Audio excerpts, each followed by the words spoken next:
हमने आपको पिछले एपिसोड में सीबीआई के क्लोजर रिपोर्ट सौंपने तक की कहानी सुनाई थी। आज हम आपको आगे की कहानी बताएंगे।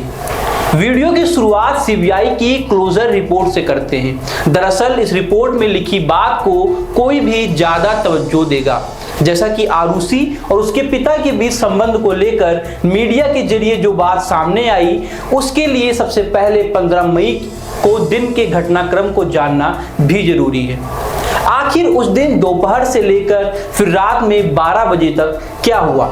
क्लोजर रिपोर्ट के मुताबिक 15 मई की दोपहर में डीपीएस में क्लासेस खत्म होने के बाद आरुषि को मां नूपुर तलवार अपने साथ ले आई थी। दोपहर करीब 1:30 बजे दोनों अपने घर पहुंची। लंच से पहले ही डॉक्टर वंदना तलवार, डॉक्टर राजेश तलवार के भाई डॉक्टर दिनेश तलवार की पत्नी पहुंची थी। इसके बाद सभी ने एक साथ लंच किया और डॉक्टर वंदना उस दिन 3:30 बजे तक आरुषि के घर पर रही थी। इसके बाद वह दिल्ली के हौज खास स्थित घर पर चली गई। शाम करीब 4 बजे के बाद आरुषि को घर पर ही छोड़कर नूपुर तलवार अस्पताल में चली जाती हैं। इसके बाद शाम करीब 7:30 बजे वह क्लिनिक से घर लौटती हैं और रात करीब 9:30 बजे डॉक्टर राजेश तलवार घर आते हैं। उस समय उनका ड्राइवर पड़ोस में कार पार्किंग करने के कुछ देर बाद गाड़ी की चाबी देने के लिए घर में आता है। ड्राइवर उमेश ने बयान दिया था कि जब वह फ्लैट में दाखिल हुआ तब आरुषि और नूपुर तलवार डाइनिंग टेबल पर थी, जबकि डॉक्टर राजेश तलवार बेडरूम से निकल रहे थे। इससे पहले उसी दिन हेमराज को घर पर एक कुरियर मिला था, उसमें डिजिटल कैमरा था। इसे डॉक्टर तलवार ने ऑनलाइन ऑर्डर करके मंगाया था और यह कैमरा आरुषि के 24 मई को आने वाले जन्मदिन पर गिफ्ट देने के लिए मंगाया गया था। मां बेटी दोनों डिनर के बाद आरुषि के कमरे में आ गई। भले ही कैमरे को बर्थडे पर गिफ्ट देने के लिए मंगाया गया था, लेकिन उसे दिखाने के लिए कहने पर मां नूपुर खुशी खुशी कैमरा लेकर आरुषि को दे देती हैं। गिफ्ट देखकर आरुषि काफी खुश हुई और उसने पहले अपने मम्मी पापा की फोटो खींची। उस समय रात के करीब 10:10 हो रहे थे। इसके कुछ देर बाद पापा तलवार ने भी आरुषि की फोटो खींची और रात करीब 10:38 पर आरुषि की फोटो ली गई थी। जांच के दौरान यह बात सामने आई थी कि 15 मई की रात में डॉक्टर राजेश तलवार ने 11 बजे नूपुर से इंटरनेट का राउटर ऑन कराया था। यह राउटर आरुषि के कमरे में था। इसके बाद 11:57 और 12:03 तक इंटरनेट का यूज करने की भी बात सामने आई थी। इसके अलावा रिपोर्ट में यह भी लिखा है कि आरुषि के एक करीबी दोस्त अनमोल ने 12 बजे इसके आसपास घर के नंबर पर कॉल किया था। उस पर रिंग भी हुई थी, लेकिन फोन रिसीव नहीं हुआ। रिपोर्ट में बताया गया कि स्पष्ट तौर पर और सीधे ऐसा कोई सबूत नहीं मिला जिससे यह पता चले कि 15 मई की रात 12 बजे से लेकर सुबह 6 बजे तक घर में क्या क्या हुआ। अब जरा फिर से कोर्ट में सीबीआई अधिकारी के दिए बयान पर गौर कीजिए। उसमें कहा गया था कि आरुषि और हेमराज दोनों आपत्तिजनक हालत में थे। इस बात से दोनों आपसी सहमति से सेक्स कर रहे थे।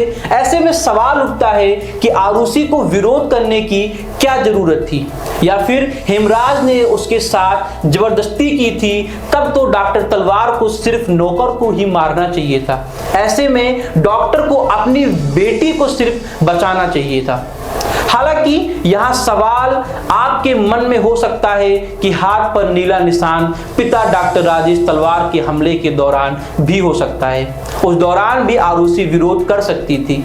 यह हो सकता है, लेकिन क्या आप मान सकते हैं कि कोई अविवाहित लड़की किसी के साथ सेक्स कर रही है और पिता देख ले तो या उसका विरोध करने लगेगी या फिर शर्मसार हो जाएगी।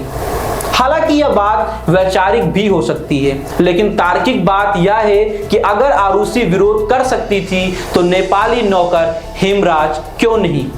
क्या हेमराज सिर्फ डॉक्टर तलवार के सामने चुपचाप शर्म से गर्दन झुका लेता और डॉक्टर तलवार उस पर गोल्फ से लगातार हमला करता और फिर छत पर ले जाकर गला काट देता? इस दौरान हेमराज खामोश रहता और मरने का इंतजार करता। ऐसा कभी नहीं हो सकता। मौत सामने हो तो कोई भी बचाव करता है। ऐसे में डॉक्टर तलवार और उसकी पत्नी नुपुर तलवार को भी चोट आती, लेकिन ऐसा कुछ नहीं था। इन दोनों तलवार पति पत्नी पर कोई खरोच का निशान नहीं मिला था। वहीं जब छत पर ये दोनों माता पिता लौटते तो क्या आरुषि उसी कमरे में बेड पर लेटकर इंतजार करती रहती या फिर जान बचाने के लिए कहीं छुपने का प्रयास करती? यदि ऐसा होता तो आरुषि का मर्डर उसके कमरे में बेड पर लेटे हुए क्यों नहीं होता, बल्कि हॉल या बाथरूम या अन्य किसी स्थान पर उस पर हमला हुआ होता। पर ऐसा नहीं है। फोटो से साफ है कि आरुषि पर हमला उसके कमरे में ही बेड पर सोते समय हुआ था। इस तरह जाहिर है कि ये फोटो ही उस रात की घटना का सबसे ज्यादा इंपॉर्टेंट साक्ष्य है, जिसे पुलिस हो या सीबीआई की टीम दोनों ने अनदेखा कर दिया। आरुषि का ईमेल का भी जिक्र पुलिस ने किया गया था। इस ईमेल को आरुषि ने अपने पापा राजेश तलवार को भेजा था, जिसे लेकर पुलिस ने दावा किया था कि आरुषि ने लिखा था कि वह ऐसा कुछ करना चाहती थी जिसे उसके पापा पसंद नहीं करते थे। पुलिस ने यह भी कहा था कि आरुषि ने लिखा था I want to do it again. दरअसल आरुषि को इस ईमेल को लिखने की वजह थी वह बिना बताए फिल्म देखने चली गई थी, जिसे लेकर जाहिर सी बात है कि कोई भी पेरेंट्स नाराज हो जाते। ऐसे में डॉक्टर राजेश तलवार भी नाराज हो गए थे, जिसका जवाब आरुषि ने मजाकिया अंदाज में लिखा था। इस बात का मैंने पहले ही जिक्र कर दिया है और यही वजह है कि ईमेल के आखिर में आरुषि ने भी यह भी लिखा था इंप्रेशन जमाने के लिए ऐसा करना पड़ता है। अब भला सोचिए, जैसा कि इस ईमेल को लेकर नोएडा पुलिस टीम ने दावा किया था कि आरुषि ने इसे सेक्स करने को लेकर लिखा था। मसलन वह ऐसे रिलेशन बनाती थी तो उसके पापा नाराज थे। यही वजह है कि आरुषि ने इस नाराजगी का जवाब आमने सामने होकर देने के बजाय ईमेल के जरिए दिया था। मगर आप सोचिए कि कोई भी लड़की सेक्स की बात वो भी अपने पिता से करेगी तो आखिर में क्या लिखेगी? लाफिंग आउट लाउड, यानी कि लोल। अब आप खुद ही अंदाजा लगाइए कि क्या सच रहा होगा, सेक्स की बात या फिर फिल्म वाली। फिलहाल इस कार्यक्रम में इतना ही। अगर आपको हमारा ये वीडियो पसंद आया हो तो चैनल को लाइक शेयर सब्सक्राइब जरूर करें और बेल आइकन दबा लें, जिससे आप हमारा किसी भी प्रकार का नोटिफिकेशन मिस ना करें। धन्यवाद।